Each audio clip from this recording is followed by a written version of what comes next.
Kachiko. Katwale. Oh. Okay, Umalobam lad. Okay.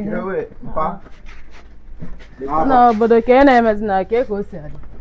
KNMS Kayana Ruzia. That iPhone I touch a case go see a dinner.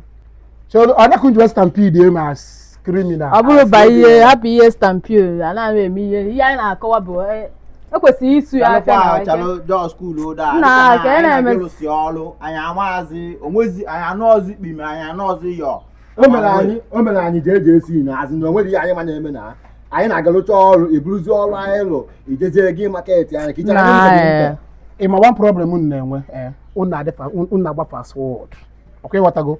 All about 99 kg area by IQ. About now about 99. How many iPhone can I touch? I got 10. About 10. I go to the phone now. Since I want now, remember 1 or 2 more and I try so man, what that water. Won't be my house, I know me. I saw to go the problem more balloon soon be a banana. Come again, what are from? I come on a baby. Yeah, okay, what I go? I meeting Jean Wire now. On has a uncle. Sporty boost. B power. Okay, which I be by can't come wine. So that phones now. By the special grace of God and the power bestowed in me as the chairman of this association, hello go the phone. And then it is we go. Okay, what I go? You go do this phone if we now 100 back and can't go that way. For each one now. Each one now. About speed now. Do to no phone is with you.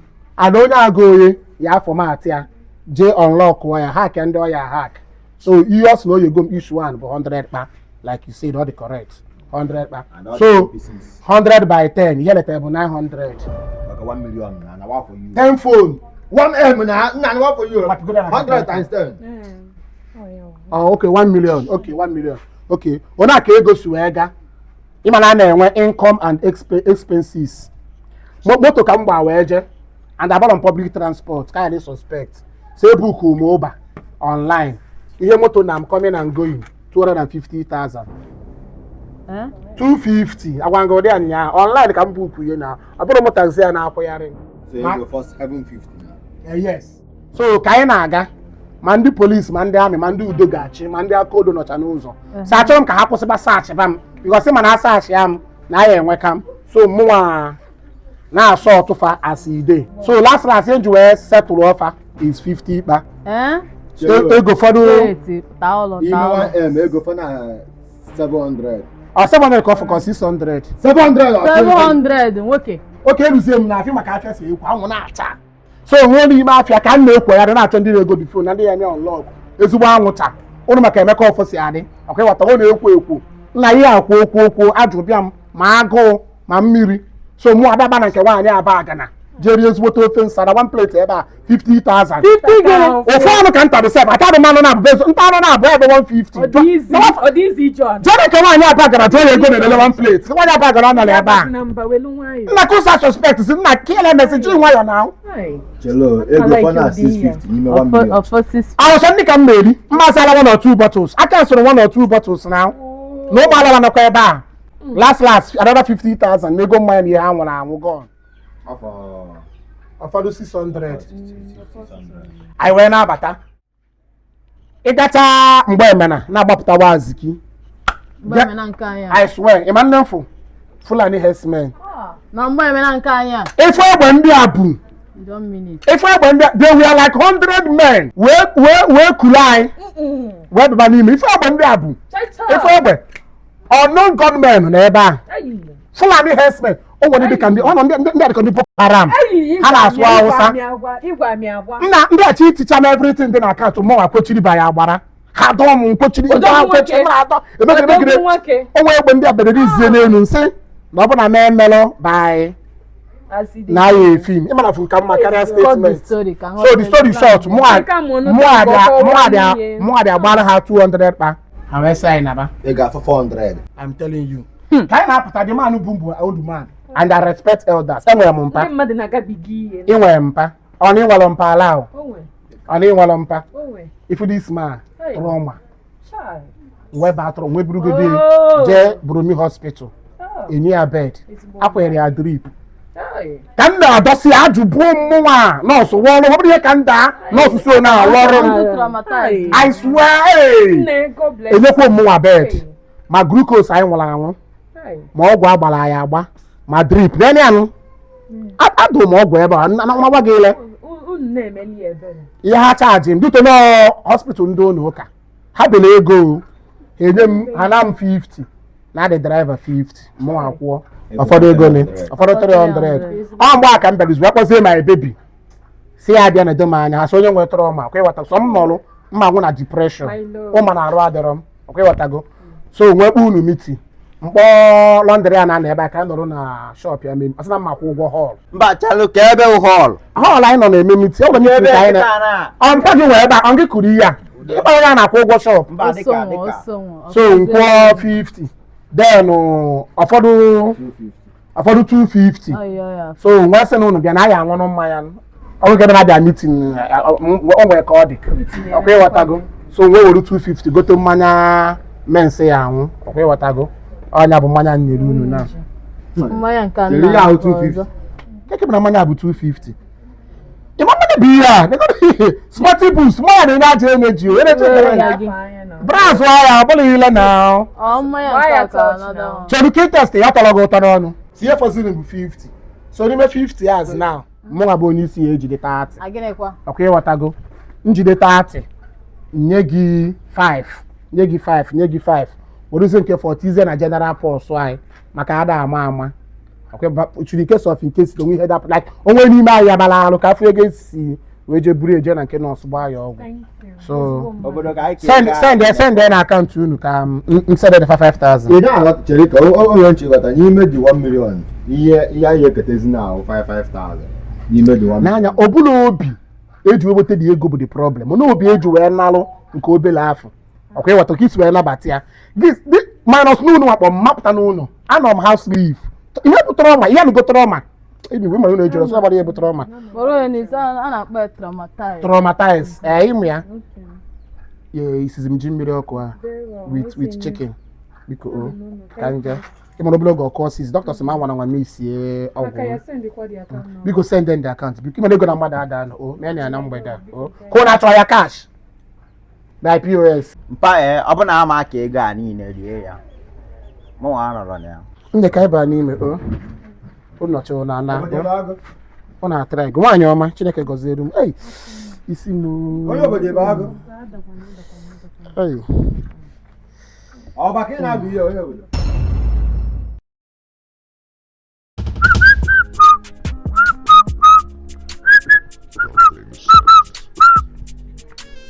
onye obodo ọgwụfu amụmụ ngere na-agafe n'ụzọ this girl nakwara m akpa m nara m my phone ticha m ihe niile m bụ n'ịgafe n'ụzọ n'ebe n'ezi ebe a na this street na kọm everything ticha m chetikwa m n'ime ya asị eziokwu na nwaanyị a ịchọ ọbụla nwoke nwaanyị mana o dresị ka nwoke ọ dị ka agboro nwaanyị jide gị na ogbe mgbu ma siwazi ga asasị gị na this girl napụcha m ihe niile ifu phone m efuru akpa m ụjọ ticha m nnọọ ka dị gị dị that girl ọ dị ọcha dị short o yi ni ka nwoke with singlet ka ebuzi ya wusa ntutu tika ndị ya ihe nke agbọwọcha m obi amara na ịbụ my sister nọ n'ogbe a onye obodo ji weta fon m nke bụ ihe na-ada eme gị nwaanyị ibe gị na-alụ gị fon ewu kọma nche gosi m onye a na-asị gị wee street oti nwa agba nwa agịrịma nwaanyị ibe gị na-alụ gị fon nwee oti wee rite ọ chansị ya ga chansị ya ọ na-emegheri nonsense and ingredients n'ebe ana m abịawo ka m mara onye ala bụ ihe a n'ogbe a ajụla ese broda onye a na-alụ gị fon gị nyewa bụ ihe ticha mfo irisho na onyenwa onyenwa irisho fon m ka o ji ya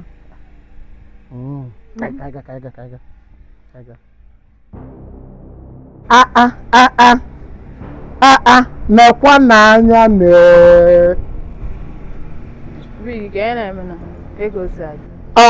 onye na-alụ gị fon oke ọ nwanne m nwaanyị ọ sị na ị na-arịa fon chọkwa n'faịlị ka gị ka ịkwa ka etizi gị na agbakwa gị n'ụgbọ ọ dị ka ị bịara ọfụ ime menụ na ba mmanata ya fụ mejiri fon bata naba ịma ka isi alụ yes ngwa naba ga-aba n'ọnụ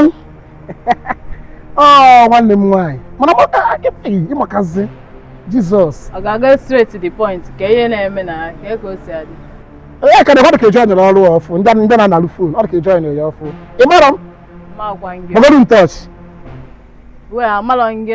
ifuru be m na newspaper ị na-agba na plasma ka ihe na-eme oke imere m ebe a ijebe CPS ọfụma ọ bụrụ ijego CPS ọfụma ihe afụ ilu m ebe a ama na CPS ka onye na-alụ ndị ya ọ mmiri isi ka onye ọlewa ka ala ahụ ka ara apa ka itu ala ahụ ka m na-alụ ndị ebe ị na-alụ ndị ala ahụ ngabegodo ala ahụ na fon si ya na onye obodo kpọrịrị gị onye obodo oke dị mere afọ bifọ nwa bịara ọfụ oke no wonder anya mechiri arụ my sister fon ai nwanyị nọsara ya mma ya hello boss ka ya na-eme Tiagoda na keep one hand one plate. Tiagoda o nwere one big gift from ya ma ọ sị na ọ bụ onye obodo. Ọ sị na nwa nke maka ka ekwan ka afa gị na afọ da ka na-eme nwa na ka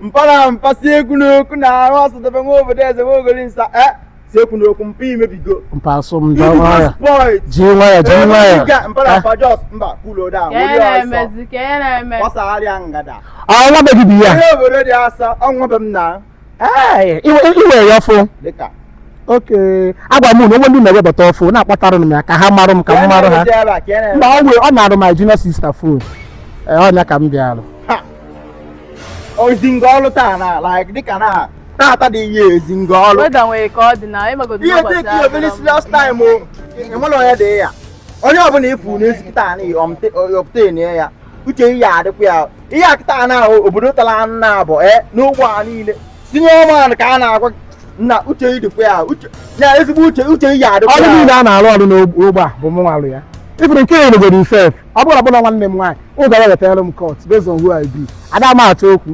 agwa m na ọgawe bọs ị na-etinye pride n'ihe uche idikwa ya ka ebe dị fon dị ọ dị na haus na gịnị asị gị je natalụ m ya fon kama ọ da mba onye ya identify go ọbazi mụ na ya alụzi ọnwarọ ebe egwu m ihe dị na ya mba waba na ọnwarọ mba bachasị ọrụ ebe gị na ebe gị n'igwe mba nwere ihe mma eme ọnwarọ mba ọnwarọ nwa bịa n'anya ka m kọwalụ gị onwe m ọfụma ọmụwa bụ onye obodo tara anụ na bụ obodo Ochukwu obodo na-akụzi na-aza ndị maara akwụkwọ sọsọ m na-eje chọọchị on Sọnde gbadagbuo oge narịa chọọchị gbasaa na the full Nigeria sọ mmadụ ịtatara anụ na abụ mmanwa Peter Obi na Tinubu onwere onye ọzọ menwu ihe ọrụ akịta ihe na-arụ ya ọrụ m ọmụnwa nyefe ọrụ ha na-erekrutzi imechagharị akaụntụ ọ merụ m akaụntụ onwere ihe m na-arụ mana m na-agbara ego on a steady I no have shop but I dey chop ịma one lock inwe abịa m ya fụ gị set ya you are my spec kwetago ka ihe na-emezi m na-eme gị upgrade ọkwewatago ya na-arụziri arụba arụ m ọkwewata ya bụ my personal secretary ọnwa ọrụ na-abịa ngwa ya na-eme akaụntụ na-ekip record if possible achọrọ m ịzụ gị na Canada ịkpọrọ gị jee Canada nzụọ gị na masters ọkwewatago ka side ebe ibi banye mgbe emena ọsọ gị bi ka ọ gị na mma gị ọ nwaanyị ji wee jụ gị ka mmadụ na ya ejebe gị ka ihe weta dị fonu be m ihe mere na anyị eru your house anyị jekwa mmalụ gị ị ya ala ịkọkwana ya I swear ọ gaghị weta gị ejikwana m ejizim kọndọm anyị pụrụ ebe m na-egote nwaanyị ọma mba bado ma ọ bụ na ịjọ njọ ifo na mbịa banye na ọ bụ onye ka ihe enwe na amụkpọgo gị waipa anya bifo ị na-eme kọl men ọ bụla ịkpọ n'ụgbọ ama m men gị bụ men mana men m abụrụ men gị enwere mens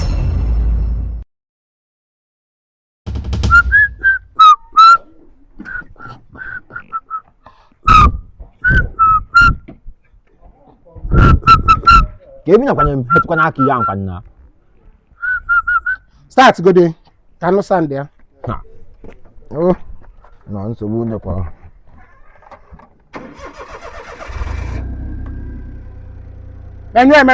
menyue calm down Ya na. Amụtago m. Na ka mụọ dan na nwado. Ihe na-emekwa ebe akwa nna. Aga ka mụọ ọnụ dan na. Ọ na-adịbu na ọsọ nnọọ. Ka mụọ dan.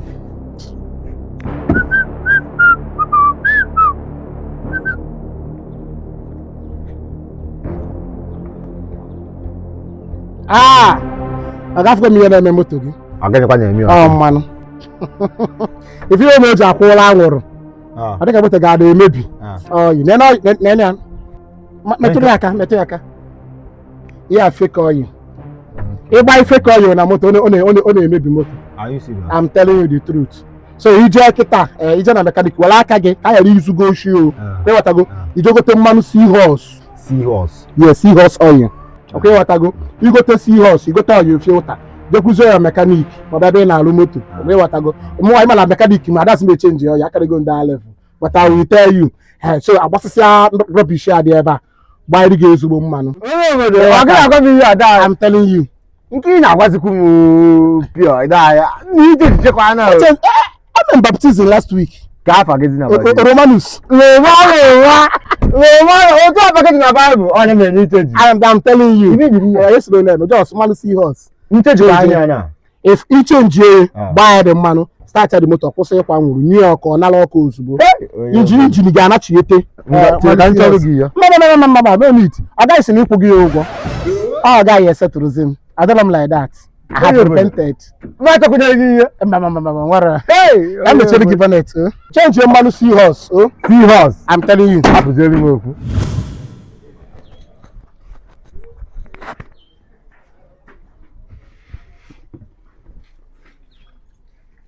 Hey, blood of God. I forsake. Come on.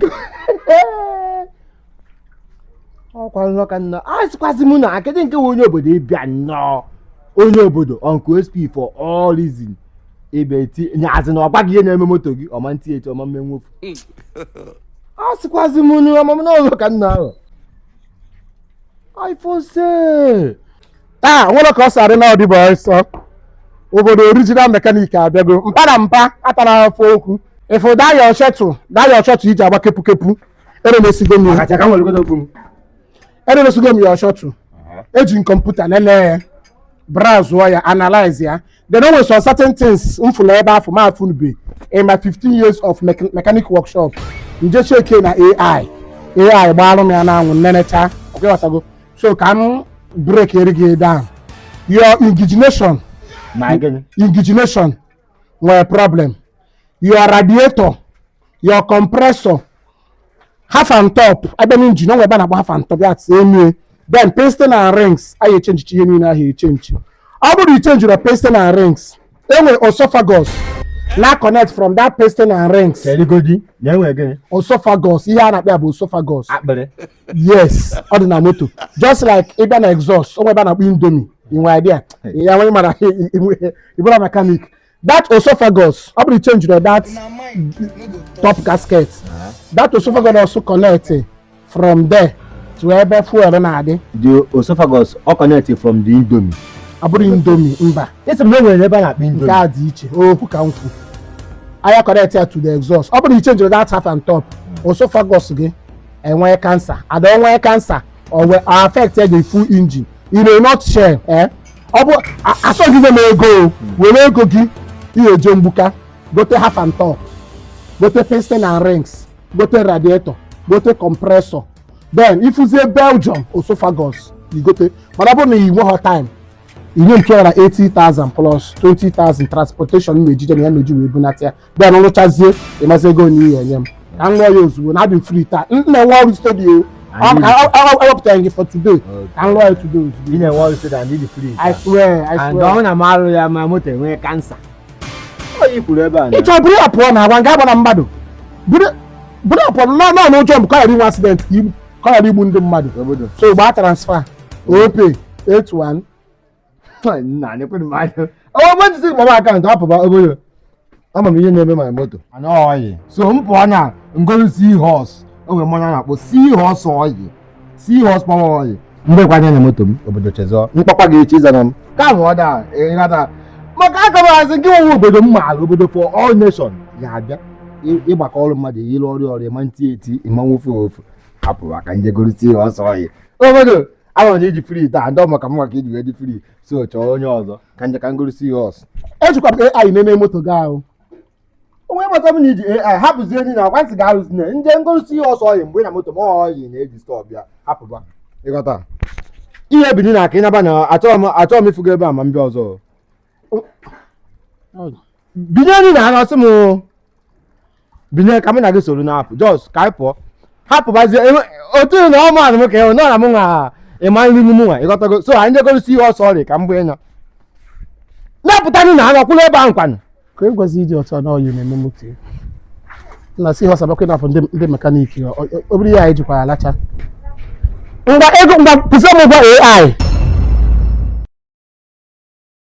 apụ ndị ilo ọsụkọ chei ya na mama ịghọta angel of God declare unto Mary nwee maka baby excuse me ọmarịcha nwa Zimmy. baby you too fine nna bịa ka anyị lụọ All right. ogolo hey Jesus That's mgbe na-eche broko sorry and I said the angel of God declared unto Mary and she was conceived of the Holy you are the angel hey nne you too fine Thank you. you maka see your skin like milk melanin popping Please, sir. Jesus nne na church I feel one mama if you fail to appreciate you get confession aka parish priest I see Kewe, kiana papa nne alọba kiana ma Kewe. udo di kiana ma anọ m ya ala Mm. kiana See your na brother. moto my uncle ya ma mgbe o nwere nna-eche so mfụzie my friend mma so nsị ka m ebisi bi ebe kita ebisi bi ebe ihe a bụla ogbu ma just ntinye arụ okay street anyị na odogodo m anya na afụnube m your face ị bịa na my street kita na ọ na moto my uncle oga weta machine ground alọba bịa ka ịlụ no baby I don't don't no understand. don't worry stay here you are covered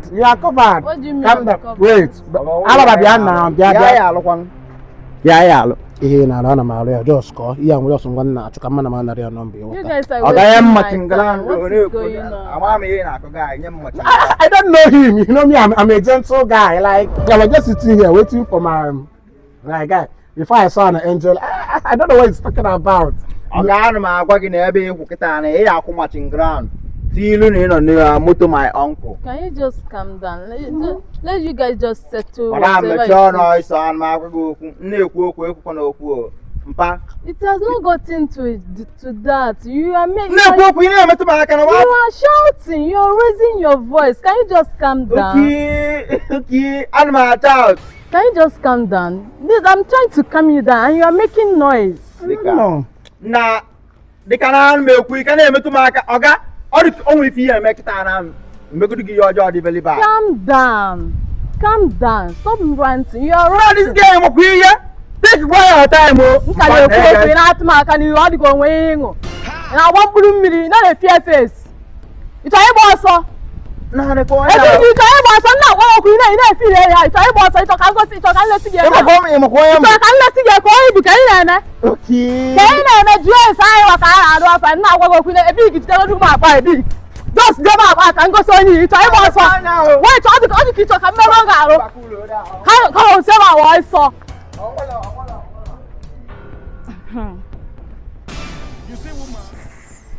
Fine brother. Fine boy. Don't mind that guy. That guy just, I don't know. Just calm down, okay?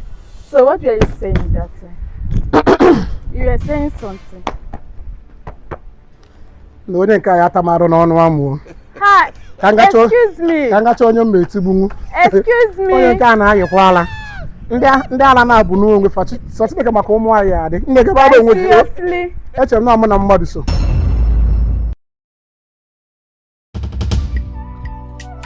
My brother, I feel like motivating you today. I leave you with this. When you think, you believe, then you achieve. When you think, you believe, then you achieve. What did I say? When you think, you believe, then are you achieve. What did I say again? When you think, you believe, then you achieve. Oh, that's right. Thank you.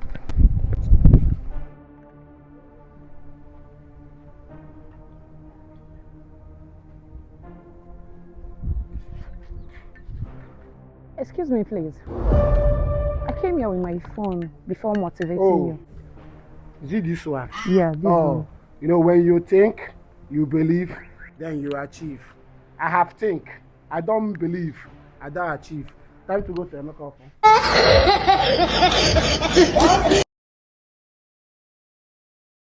Baby, I'm sorry. Please don't leave me. Biko Kana Yogi, please don't leave me. I love you with all the thing in me. I like Inge, please don't leave me. Biko, no. Please, I'm sorry. Please, oh God, you didn't make it, Biko, I'm sorry, I won't do it again. What's the problem? Can you choke a man? I'm sorry, please. I don't need you again. I'm sorry, Biko, please. Hey, my love, please, Biko. Alright, check and drug now. Okay. Since Simona Gina boy Bana, what are you bringing to the table? Since Simona Gide, what are you bringing to the table? Table? I'm not sure you. I will bring something to the table. Please, I'm begging you, my love. Biko, anything, I'm not sure you bring that to the table. No, don't touch me. Biko, no. Oh, babe.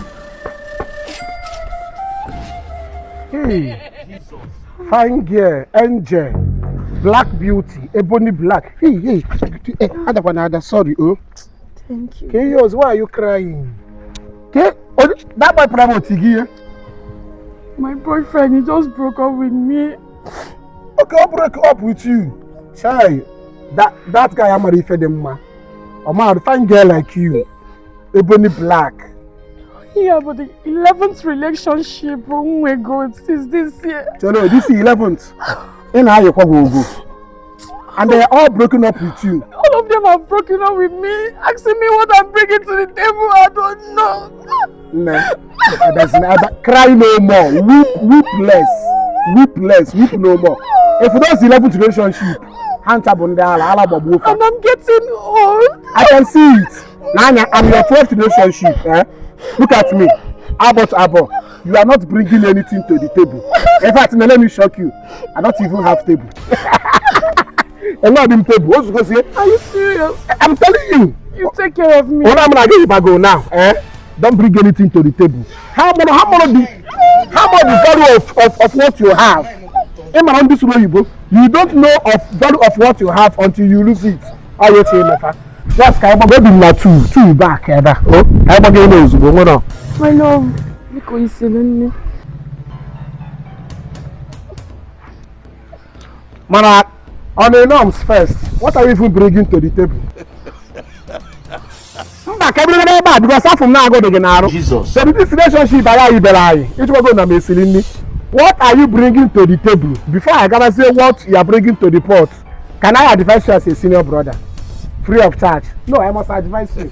Go and find something I bring to the table first. Half from now go to Genaro. If you need the relationship, I just can't million say.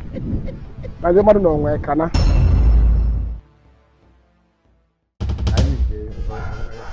Okay, this guy. My boss. Good afternoon, sir.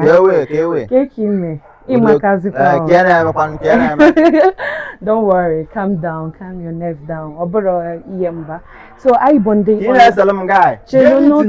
down now.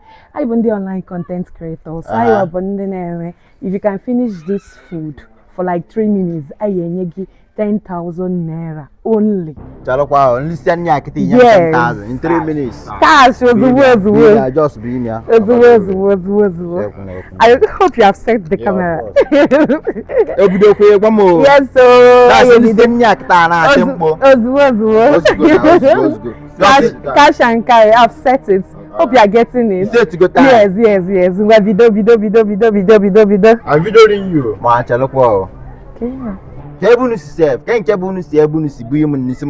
go do the first. Like taste it taste you chose. I don't understand. Taste give 10,000 naira. Yeah, but the content now, it's for Facebook. If it's in there, I say, what on the give you? I had a tear poison. Not for now. Like with me. They can it's their poison now. Awala now. Oh, it is there now. I think 10,000. You wake a lock. Okay, forget one. You wake a lock. You poison it. Yeah, you can lobby. You have the guts, the temerity. Where my girlfriend no be? If I told you, look at you, they go to you. Eh? My girlfriend Chama take you lobby. You left her for another woman. Tell this man here because you would have been a dead man by now. Jesus. Okay, now man, get out. Fuck you.